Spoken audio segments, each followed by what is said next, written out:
I have wanted to do a video about this lens for a while now. This is the Nikon AFS 40mm f2.8 lens. It's a micro lens, or as most people call it, a macro lens. And it is a true macro lens, which means that you get 1:1 life size. So if I was about to take a picture of one of those little Lego dudes sitting under my monitor there, the actual image of that Lego guy would be the same height as the Lego guy, or at least it's able to. That's not obviously going to do that in all pictures, because if you're taking a picture of a person from a distance, never mind. So, I've been quite stunned by how close this lens can get. It's a really, really nice lens for under $300. Let's take a few moments and look at it. If I can get it off. There we go. So as I said, it is the Nikon AFS Micro-NIKKOR 40mm 1:8. It's got a distance scale. Over here we have a manual and autofocus switch. And really nice, this is the silent wave motor SWM, which means that it is full-time manual focus. So even when it's in autofocus, you can focus and then you can adjust that. It's really nice to set up in conjunction with back button focus, because you can back button focus to have the camera get its focus, and then maybe just a little bit of adjustment is needed, and you do that, then you press the shutter button to take the picture. If you have the shutter button set for autofocus, you can focus, adjust, but then when you go to press the shutter button, it's going to refocus again, and that might unfocus what you had on. But still, it's really nice that it is full-time manual focus. You also have a focus stop indicator down here, which means you can ask it to focus full or infinity till 0.2 meters. And so that is if you're taking pictures of things further away. You don't need it to try to focus up very close, and that takes a little bit longer if you have it set on full. So that's also a nice touch.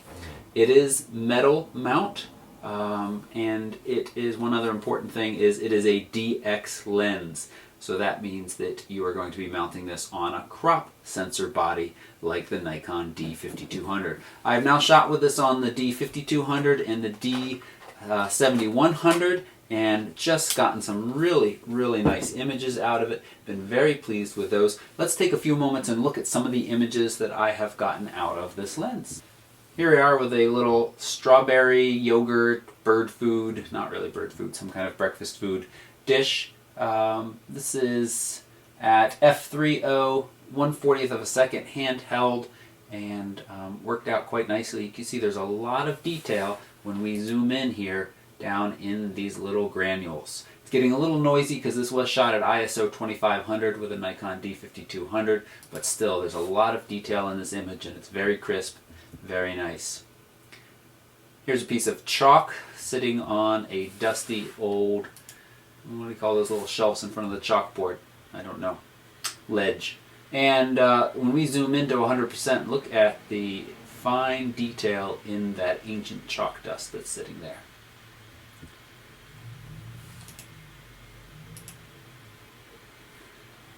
Here we got a SanDisk compact flash card. It's been well used and well loved. You can see that it's got some scratches on it. This is at f5.0 and just fills the frame. So you can see that this compact flash card is filling the frame. Here we have a close-up of some money. I think that's Jefferson.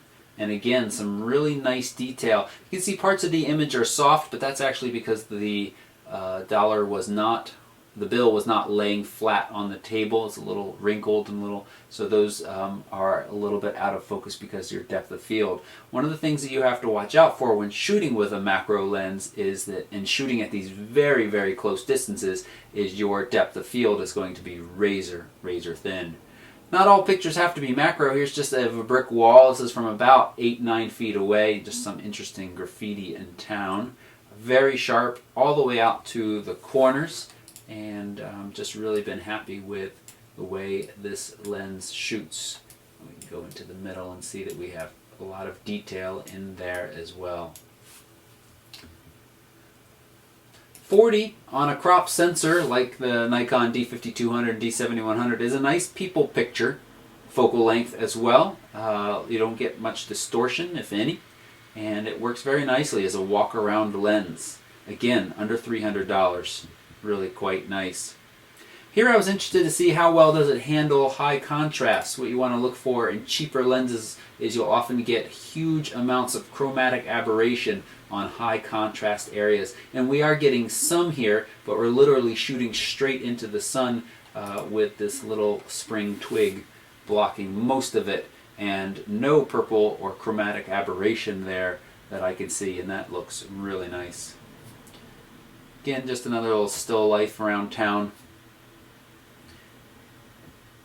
Now here's a few more macro-like shots. I think these are called Grape Hyacinth, and did just a very nice job. A mushroom. And I actually shot this just this morning. This is why you get up a little bit earlier than most people and walk around with a camera in your hand, because there was just enough moisture last night to leave these little dewdrops on each of the blades of grass.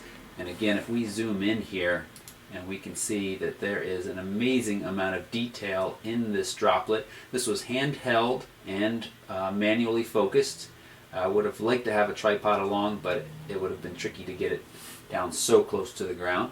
Again, a tripod is really useful when you're trying to do real macro work, but still very nice. And the next one, similar. We have focus on this one larger dewdrop just hanging on there, and you can see that the rest of the grass is reflected upside down in the whole curvature of that dewdrop. All in all, a really nice lens, and again for under $300. The other lens that you might consider, if you say I'm not interested in macro at all, then you want the 35 f1.8. That gives you more light, larger aperture, and is a nice walk-around lens. But you know, I'm willing to sacrifice that bit of light to have a lens that when I need it can do a really, really nice job of macro work, and again at a nice cost as well. So full-time manual focus, nice build quality, under $300 with serious macro capabilities. I recommend this lens if you're shooting with Nikon. If you have any questions about macro lenses for Nikon or Canon, just leave a comment down below. Or if you have questions about lenses in general, I'd be happy to answer those. Just leave a comment down below or over on the Facebook page. Thanks so much for watching.